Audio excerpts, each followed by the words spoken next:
Ini di sini saya melihat ada Candi Borobudur yang menjadi salah satu lokasi wisata di Jawa Tengah. Bapak kalau melihat Candi Borobudur, apa yang ada dalam pikiran Bapak?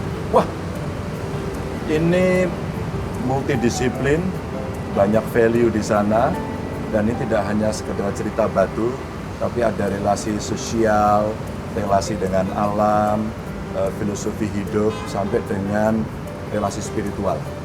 Karena bayangkan Mbak, zaman dulu gimana ya bisa membuat simetris? Betul.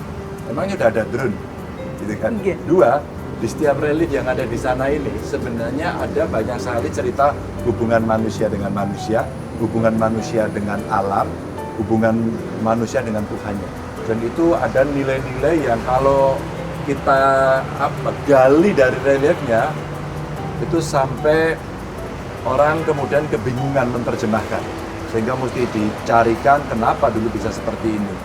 Dulu ada Mas Dewa Bujana, Purwacaraka, Mbak Tri Utami itu nyari alat musik yang ada di sini. Alat musik? Alat musiknya. Ada Pak? Ada. Terus kemudian diambil, dibuat replikasi, tapi kan nggak ada suaranya. Betul. Nggak ada ini suaranya. Betul. Terus kemudian direplikasi, dimainkan. Jadi ada tukang membuat alat musik, ya kayak gitar gitu, bentuknya niru persis. Gambar, dari gambar yang ada di relief. Relief. Oke. Di reliefnya.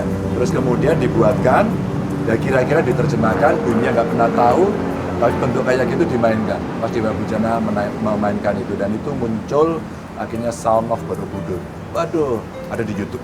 Kemudian akhirnya diberi nama nggak itu Pak? Alat musik apa? Nggak, dia hanya kumpulkan. Maka hipotesisnya itu sampai menarik. Sebenarnya Borobudur ini menjadi meeting point dari seluruh seni budaya yang datang ke sini, atau ini sebagai pusat yang menyebar ke banyak tempat. Oke. Karena hampir-hampir semuanya kalau ada hubungannya ya, gitarnya yang di sini bentuknya seperti ini, yang di Spanyol seperti itu. Terus kemudian ada kendang, di sana ada tipa ya. Terus ada bengo, macam-macam lah. Itu dari sisi seni, tapi dari sisi yang lain sebenarnya banyak sekali dengan lingkungan, bagaimana hubungan spiritual, itu yang kalau Borobudur itu dieksplor itu ya never ending. Panjang sekali ya ceritanya ya Pak ya. Nah ngomong-ngomong soal Borobudur juga pastinya juga gak jauh-jauh dari pelaku UMKM di sekitarnya Pak ya. Tentunya ya Pak ya. Mungkin kita ngomong terkait dengan UMKM, ada berita beberapa waktu yang lalu, awal Oktober kalau tidak salah ya, Pemprov Jawa Tengah juga sudah menggelontorkan dana senilai 3,8 triliun rupiah untuk UMKM. Sampai sejauh ini sudah sampai mana Pak pelaksanaannya sendiri? Oh iya, sebenarnya ketahanan ekonomi ya di sebuah negara itu kalau kita lihat dari banyak tes ekonomi ya, kayak kena pandemi, dulu kena goncangan ekonomi dunia gitu ya. Ternyata UMKM itu paling kuat, nyata paling kuat. Hanya memang mereka kapasitasnya harus ditingkatkan, manajemennya, leadershipnya ya. Terus kemudian relasi dengan keuangan, perbankannya, pendampingannya itu mesti dilakukan. Nah, kalau kita melihat potensi yang ada di Jawa Tengah, belajar dari pengalaman pandemi lalu, kita mencoba untuk ngajari mereka bergeser dari cara berjualan konvensional menjadi ke digital. Bagaimana produk knowledge yang dimiliki mereka itu sebenarnya jangan kamu nilai sendiri, yang nilai customer. Sehingga packagingnya, kalau makanan rasanya, kalau lurik yang Mbak pakai itu coraknya, desainnya gitu ya. Sampai kemudian bagaimana mereka cara menjual. Kalau menjualnya di pinggir jalan terus ya hasilnya ya kelas di pinggir jalan, maaf ya. Betul. Tapi kalau kemudian dia bisa menjual digital, maka harus menarik ketika orang melihat pertama dan jatuh cinta pada pandangan pertamanya. Maka diajari fotografi, terus kemudian cara membuat video-video pendek tentang produk, sampai kemudian akses perbankan atau keuangan, dan terakhir sampai pada pendampingan. Nah, sejak saat itulah kemudian kita buat lomba-lomba. Ada UMKM Virtual Expo, itu kita lakukan virtual secara virtual. Ya.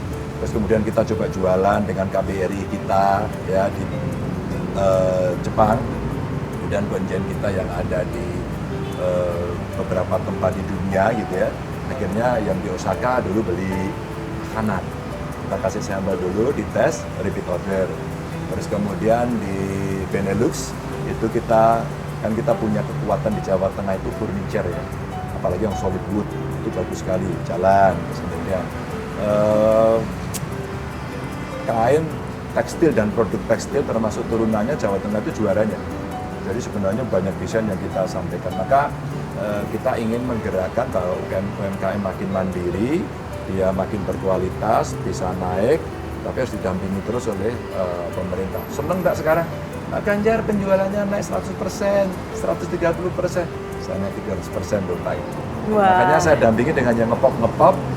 Setiap minggu saya jualan produk UMKM melalui hashtag Lapak Ganjar di Instagram saya. Ternyata sekarang rame gitu. Wah, dari luar Jawa Tengah boleh nggak boleh dong. Pokoknya bisa pakai oke. Ini makanya nggak heran sekarang Pak Ganjar juga seperti dijuluki Bapak UMKM ya. Salah satu pemimpin yang memang sudah sukses ini Pak, berhasil untuk memajukan UMKM di daerah. Enggak juga sih kalau iya sukses loh, Pak. berhasil. Iya loh Pak, sekarang udah makin maju makin banyak kan Pak, UMKM ini Ya, juga saya udah senang makin aja lebih. ketika makin lebih banyak ya, gitu aja. Iya, yang dan mandiri. sudah mulai melek teknologi juga Betul, merekanya betul. Pak, karena kan kita juga semakin kesini juga semakin menggunakan teknologi yang lebih canggih, nggak bisa lagi seperti tadi Bapak bilang jualan yang cuma di pinggir jalan Iya, seperti itu untuk marketing.